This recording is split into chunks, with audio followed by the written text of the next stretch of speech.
Je vous parlerai également de Louise de Savoie, mère de François Ier, et évidemment aussi de Catherine de Médicis.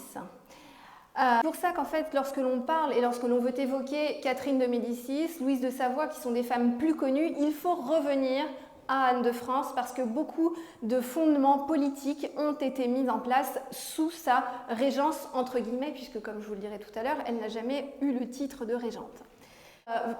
Pour retracer assez brièvement son enfance et puis son arrivée au gouvernement, Anne de France vit d'abord dans l'ombre de son père.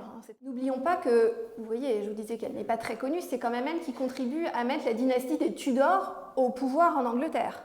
C'est elle qui a envoyé des armes à Henri VII pour l'asseoir sur le trône. Lettres qui montrent que des ambassadeurs lui écrivent de manière très très fréquente, et surtout non seulement ils lui écrivent, mais c'est à elle qui demande ce qu'ils doivent faire, ce qui montre bien que ce n'est pas Charles VIII qui décide et que c'est elle. Voilà, ces ambassadeurs sont présents à la fois en Angleterre, en Savoie, en Flandre, en Espagne, en Italie, en Écosse, bref, partout en Europe. A de Anne eh bien, est précédé du I de Jeanne d'Arc et du C de Clotilde.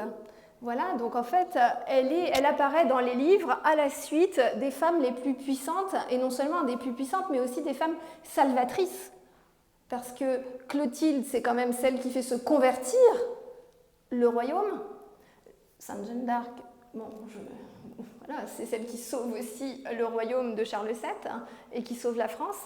Eh bien, elle fait écrire qu'elle, à sa manière, a sauvé le royaume, puisque pendant la minorité du roi, alors que la France connaissait une véritable instabilité politique, eh bien, elle a su rétablir la paix et l'ordre dans le royaume.